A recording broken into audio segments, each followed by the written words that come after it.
Hi, so today's podcast is called Legacy Meets Velocity: Procurement Trends and AI in Specialty Distribution. And our guest is Josh, VP of Sales and Procurement for Redstone Foods. Hi, Josh. It's great to have you here. Hi, it's great to be on. Thank you for coming on. Josh, you sit at the crossroads of heritage and speed, family owned since 1966. Yet Correct. competing in a world where TikTok can rewrite demand overnight.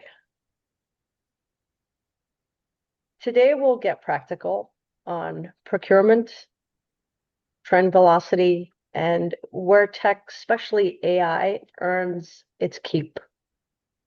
Our path for today, we're first going to talk about relationship first, procurement under pressure, some of the conversations we had earlier. We're going to go into the Amazon effect and hyper speed consumer trends, which have taken over the market. And third part, we'll talk about how tech plays that actual buy time back from humans. And we'll close on an actionable takeaway. So if that's good with you, I'm going to start with when you and I spoke, you called procurement win-win in a price pressured category. What does fair look like day to day with suppliers? Well, I think it's important to, agree up front that we're both in the business and we intend to be in the business for the foreseeable future. So anything we do today should be foundation for continuing to do business in the future. Sometimes that means that me, the customer, can have a win, an introductory price, let's say, or perhaps we get product before a competitor or something like that. But it can't be at the cost of a long-term impact for the supplier. At the same time, they need to understand our position, and we need to make sure we don't advantage ourselves too much in the sense that it will hurt them, nor can we be disadvantaged because we have customers that depend on an aggressive price. So we have to make sure that we have shared understanding of each other's pressure points to figure out how we can come to a fair price and we can compete in the market, but they'll be around to service us in the future. So on that, since you mentioned vendors, when you vet a new vendor, which signals predict a relationship that lasts? On Is it time fill rates? Is it flexible terms? Is it QC consistency? Like, what do you look for? The entry level is just that, product is good and prices are reasonably predictable. Of course, Mhm. prices change over time, but we have to have, understanding of what our prices will be or notice when prices go up. That's sort of table stakes. What a predictor is really the relationship we have with them.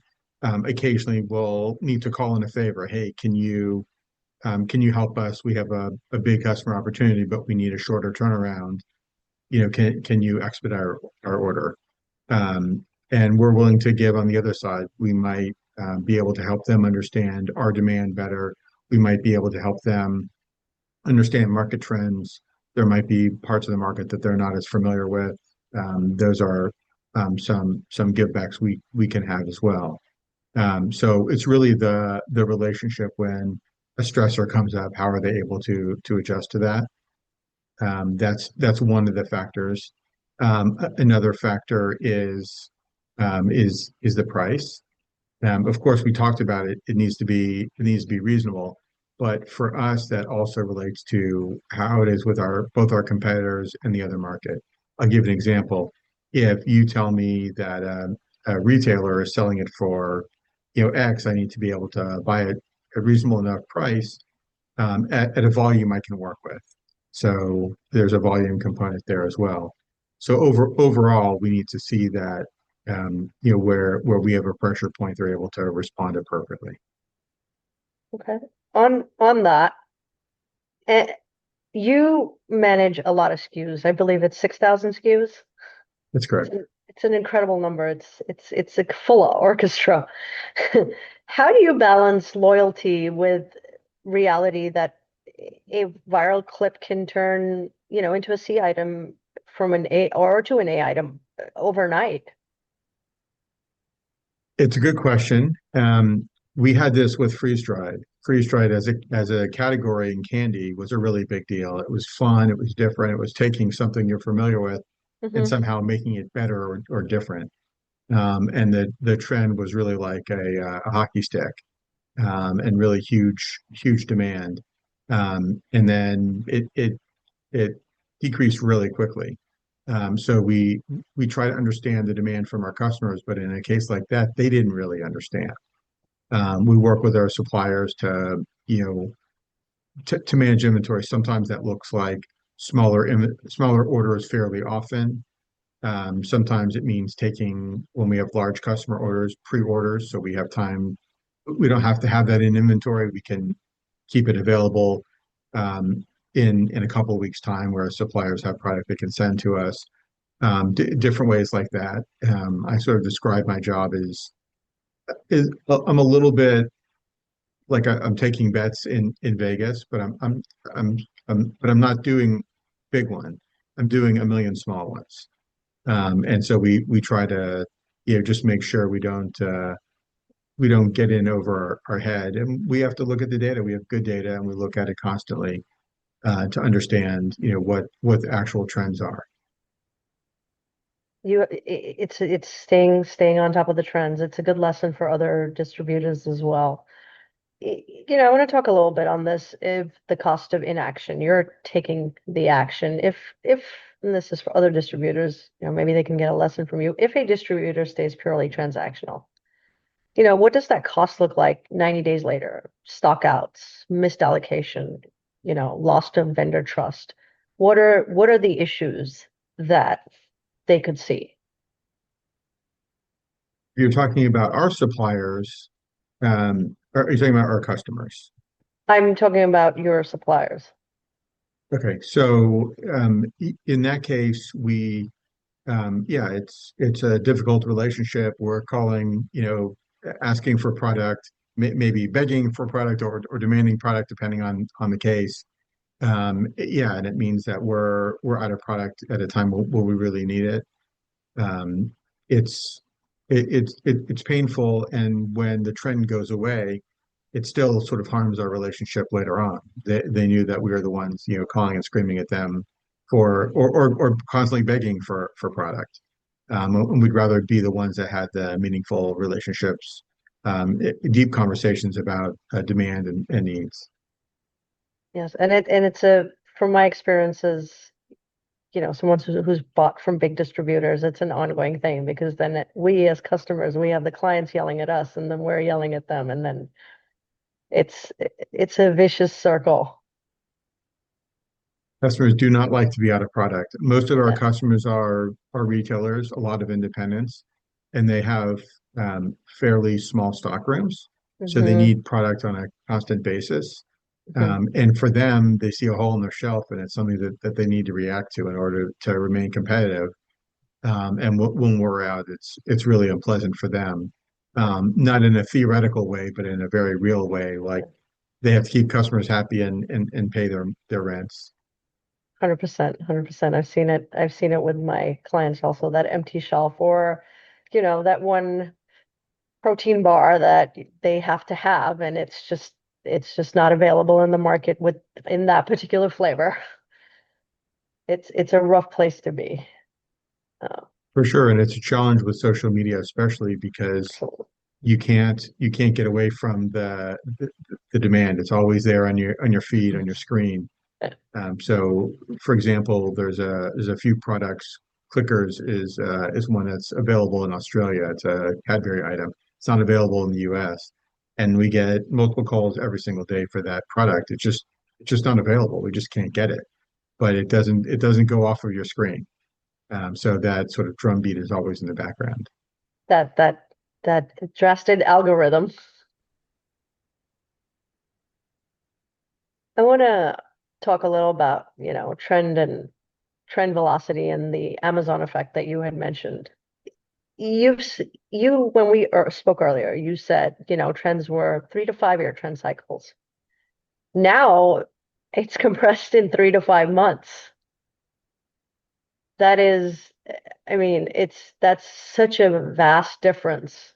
What changed in your procurement rhythm? Was it smaller initial buys? Was it faster reorders or, just stricter exit rules? How have you managed that?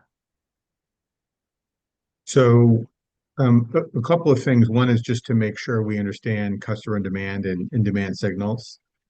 And I once saw an item that I was expecting to sell 20 or 30 of a week, and I looked up and we had the 200 we had purchased were gone like on day two. So I immediately called and placed an order for, I don't know, 150. And then when I was at dinner that night, I saw a video that I'd seen during that day on TikTok. It had like 500,000 views when I saw it. And I was showing my kids at dinner, and in a few hours, it had another million views, more than it had previously. So I quickly pulled out my phone at the dinner table. Shouldn't have done it, but I quickly emailed the vendor and asked for another 1,000 cases. Of course, by then they were sold out. We didn't get the 150 or the 1,000, but it was a good lesson. Part of what we do is we have a short cadence. So we look at inventory formally every single week. Every item gets some eyeballs every single week.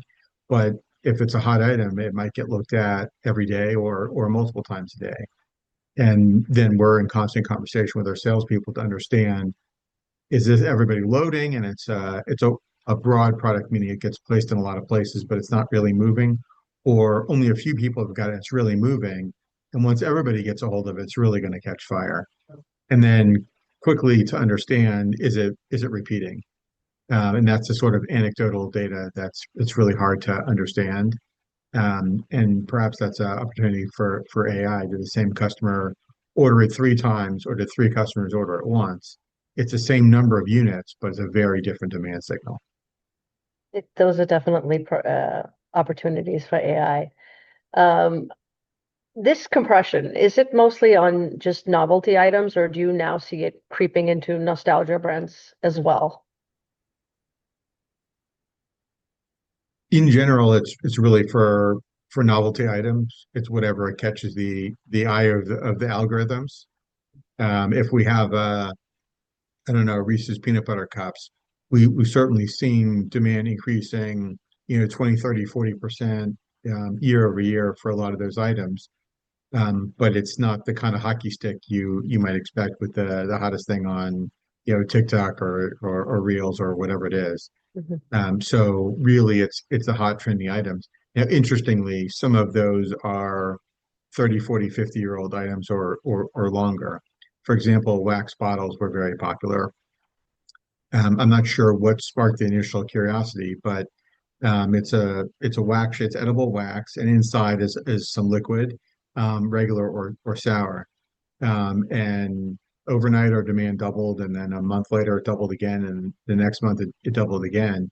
In our business, for an item that's been around for, I don't know, 50 years, that's really a big deal. Um, so we were certainly surprised by that, but something that like a Reese's, we will certainly see demand changes, but those are ones that we do a reasonably good job of, that everybody does a reasonably good job of keeping up with, because it's sort of normal cycle times, and increasing order 20% is certainly in the realm of normal. To some extent, predictable. And I've never had wax bottles. I think I'm going to need to try one of those. Um, I'm told that you should eat them, but then you can also freeze them, and when you freeze them, they're crunchy. I must try one. I don't know where these trends come from. Yeah, I'll be glad to send you some samples. We'll talk after. But thank you. Speaking of trends, when a Dubai chocolate type trend erupts, and it's erupted everywhere, what early signal moves your PO pen? Is it social mentions? Is it specialty retailer velocity or, search volumes? What is really moving those needles? The very early stages, it's customer requests. We're hearing from them, we're in Mhm. constant contact with their customers. We have a great website, and most of our orders come in through our website, but it's all guided by salespeople, and they're in constant, contact with their customers. We could see searches from our website, and we hear from them. That's the earliest possible demand signal.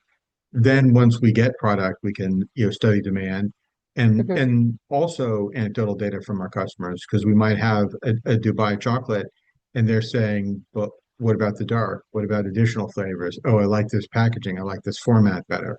So that's a really good sign because it means that what you're doing is working and they want more of it. So we're working with that as well. Okay.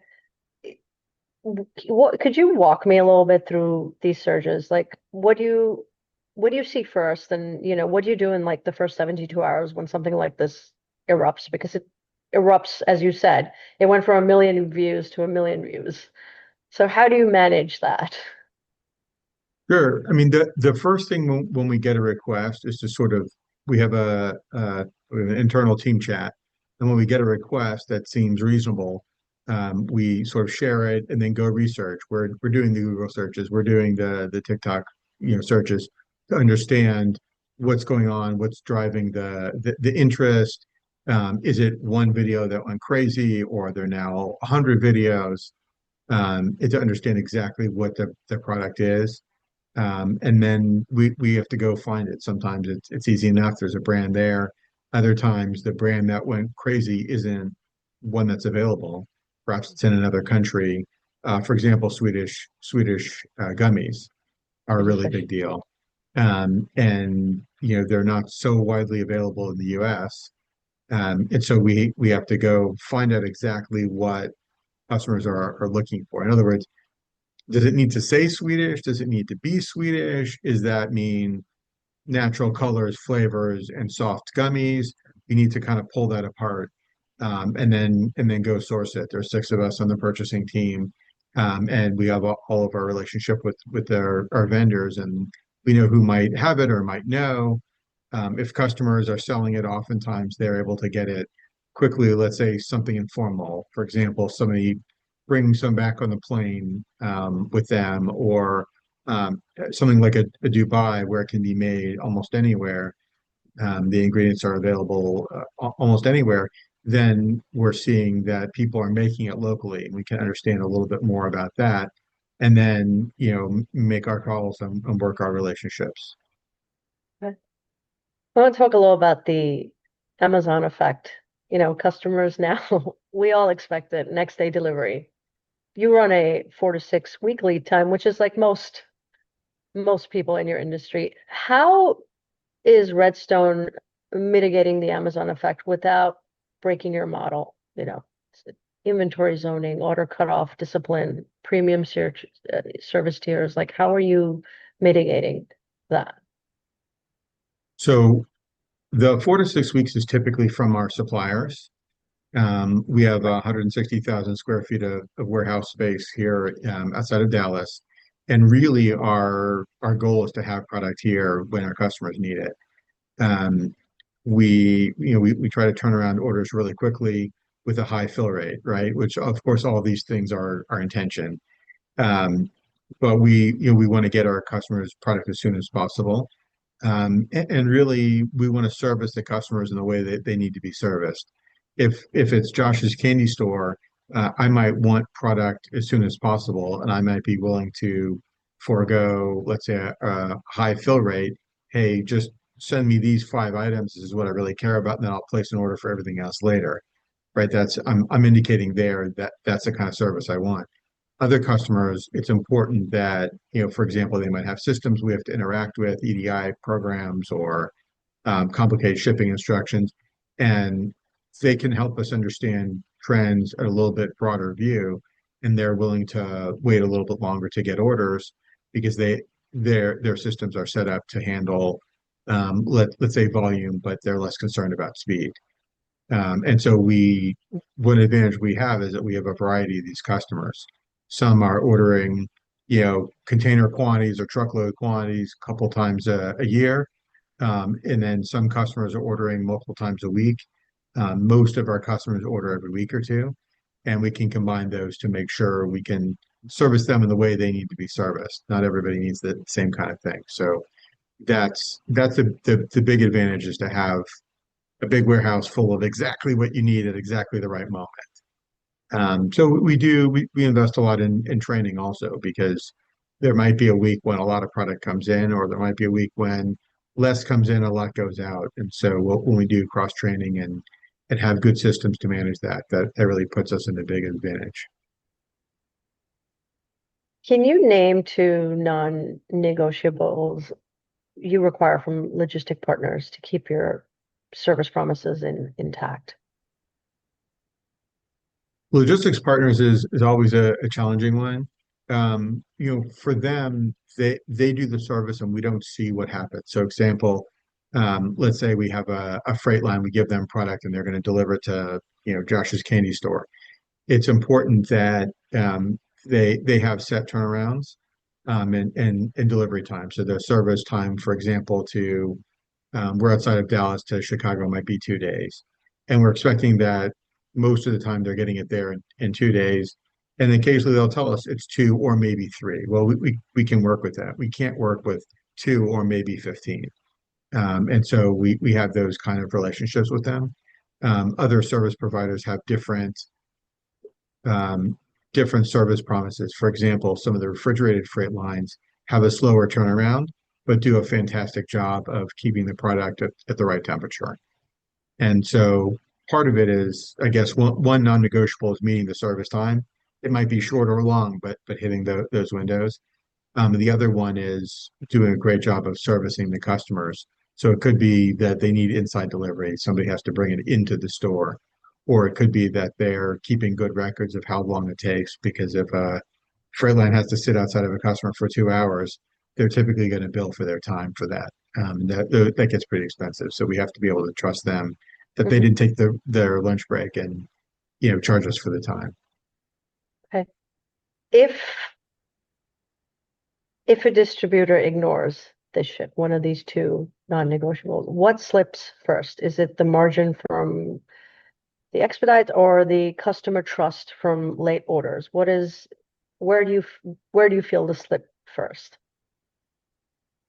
We always try to take care of the customers, but as I said previously, sometimes that means they needed taken care of really well and they're less concerned about the time. And others, it's more of a time factor. In terms of taking care of the customers is always the first priority, but we care about our vendors as well. And so typically we're willing to invest in a relationship. So sometimes a logistics provider has a slip, and that's okay. We try to make up for that in whatever way we can. Sometimes it means reshipping an order or shipping an order a different way in order to get them the product that they need. In other times, what's a slip actually doesn't impact the customer in a meaningful way, and we can adjust for that in other ways. So it kind of depends on what the customer truly needs. I'm going to move a little onto tech forecasting, automation. Um, you said earlier in this call, and we spoke earlier as well, that, the most valuable AI is one that tells you what you don't know, referring to, your car as well. If you had that tool today, what would you want it to reveal? Would it be in your business? Would it be like emerging demand pockets, maybe forecast gaps, supplier risk? What is the one thing that is on the top of your list right now? And so the one thing I'll give you three quick ones. One is demand. So Mhm, it could be demand that we can't at all fill. mhm. That'd be number one. Number two is how the demand looks. So if we're selling three to one person or one to three people, that's very different information. And it's really hard to capture that, but it's really important. And the third one is customer information. I'd like to know what we're selling and what we're not selling them. And then based on that, we should be able to make recommendations. For example, if I look at your store and I see that you have gummies, but you don't have taffy. Saltwater taffy is important in our business. And if you have gummies, you're servicing the same kind of customer. So if you're not selling saltwater taffy, either you're buying it from a competitor or you're not Mhm. buying it. And that's an opportunity for us to help our customers to educate them or perhaps an add-on sale. Okay. Um, yes, that could bring a lot of AI wins within the forecasting, the logistic optimization, and even sales enablement, given the size of the businesses for you and for the customers as well. Um, and the good thing is that there's a lot of, tools coming up with predictive creative performance in and analytical logistic mirrors.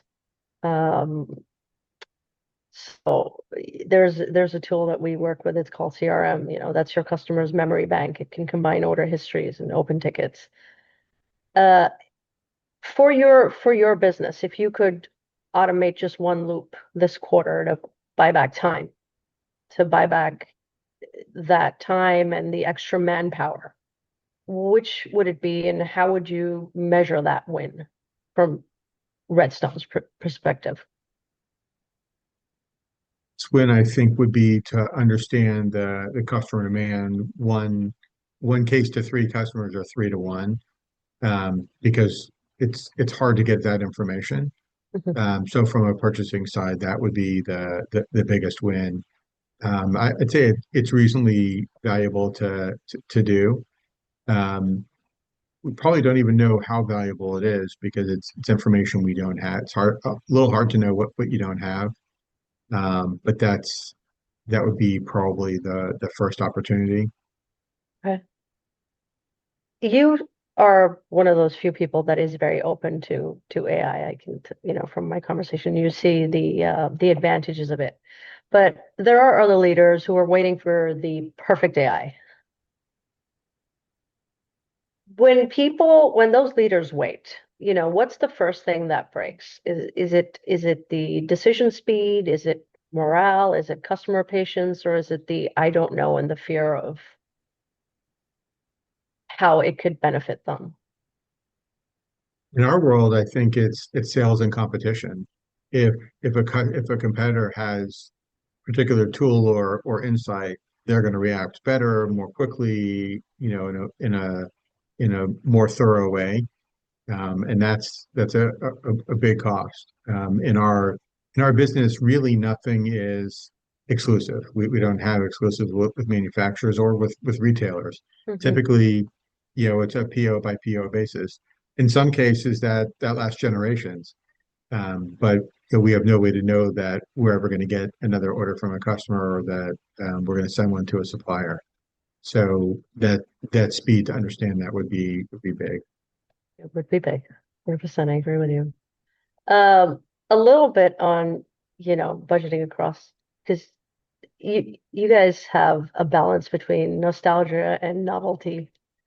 Um, how do you allocate budget between what's emotionally timeless and what's social media hot? That's a good question. We're fortunate to have a really strong balance sheet, so we don't necessarily have to make a trade-off. We don't necessarily have an open to buy. In our world, the investments, um, it's a combination of customer demand and manufacturer's likelihood of having product. To give you an example, um, we certainly had a lot of history with the wax bottles, but the manufacturer, the demand was just more than they could keep up with. We felt that they did a good job of communicating and working with us, but there was just more demand than they had capacity. So for us, whenever we could get product, we certainly did that. And that might mean other items were, I don't want to say less priority, but it could be instead of having, 3 weeks of safety stock, we had two. And over the course of a line, that makes a big difference. It does make a big difference. On that demand and supply, have you ever cut a product too soon, only to see it rebound? Um, it certainly does happen, and it's not a lot of fun when it does. Um, we had a line. It was toy novelties. It was made in China. We we we bought a good selection line, 10 or 15 items. We're excited about it. Went and get got samples to our salespeople, and it just it didn't resonate with our customers. We sold a little bit, but we never really got customer demand. A few years later, we tried the same thing, and it was like really hard to kind of get customers excited. We discontinued a second time, and then against our better judgment, we did it a third time. And since then, there's never been a 2 week period when we haven't ordered more. It found its home. Our customer base changed, the market. I'm not sure all the things that impacted that, but it certainly found a home, and we found the right demand for it. So that was one. I don't know that we discontinued it too soon exactly, but it didn't find a home, and then later it did. Certainly found resonance. Any lessons from that about patience versus speed, or any other lessons from Yeah, for sure. In our business, we're balancing patience with shelf life, um, and yes. right, because a product might have a 3 month, 6 month, a year shelf life, but it's certainly not indefinite. And so we're trying to understand, can we turn it fast enough to keep product fresh, keep our customers happy, and give something time to find the right routes. Um, so yeah, we're constantly balancing that. We have some rules of thumb that work reasonably well, but it's sort of always a case by case basis. One thing that's nice about us is my father, who's been in the business more than 50 years, and my brother and I combined, I guess we have 80 years of experience in doing this, and we're pretty careful to understand this and judge it. And we probably more often waited too long to cut an item versus cutting it too soon. Uh, any last words of advice that you want to share with people? I mean, given the incredible number of years of experience that you have just mentioned, any advice to distributors or other people in the hospitality industry that you would like to share?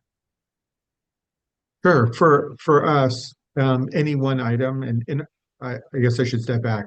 We're in the candy business, and in our business, nobody gets to make a lot of money on any order. So we value those relationships. So it's always better to maintain a good relationship because the what you're doing today, people will remember you, but the products may be long gone. Mhm. There's certainly products we had. My grandfather started with 50 items on a little handwritten notepad, Incredible. in the 60s. Um, eh, Almost none of those are around anymore, but some of those relationships are. And in some cases, we did business with somebody who then moved to another company or moved to others, and our industry reputation follows us. So we would rather always maintain that relationship, even to the sacrifice of profit, because we know that that's going to serve us better in the long term. And being family owned helps with that. We're not worried about reporting to Wall Street what our quarter's profits are. So yeah, I would say valuing the relationship with our suppliers, with our customers, with our employees, to the detriment of profit is always a long-term win. It truly is. Those are wise words. It is a business. All of hospitality is a business of relationships and taking care of your customer and taking care of your employees. And what an incredible story of how your grandfather started and Yeah, how thank you far very you've much. come. Congratulations. That's an incredible story. Um, so here's thank you for this wonderful conversation. I've learned so much. It's made me think. But what really stood out with me today was, as you said, the relationship first, procurement bills, allocation resilience. The trend cycles now run the social time, not the calendar time. And incredible how you mitigated the Amazon effects with, which means visibility and discipline promises. Um, and AI is less than robots. It's more about buying back time from humans. Hey, Josh, thank you so much for taking the time and for, giving me this wonderful talk about Redstone. And it's a masterclass in balancing legacy and velocity. It truly is wonderful. And I'll speak to you soon. Okay, well, thank you very much. It's so nice to meet you, and I look forward to talking to you in the future. You too. Thank you so much. Have a wonderful day. Thank you, you too. Bye-bye. Okay, bye.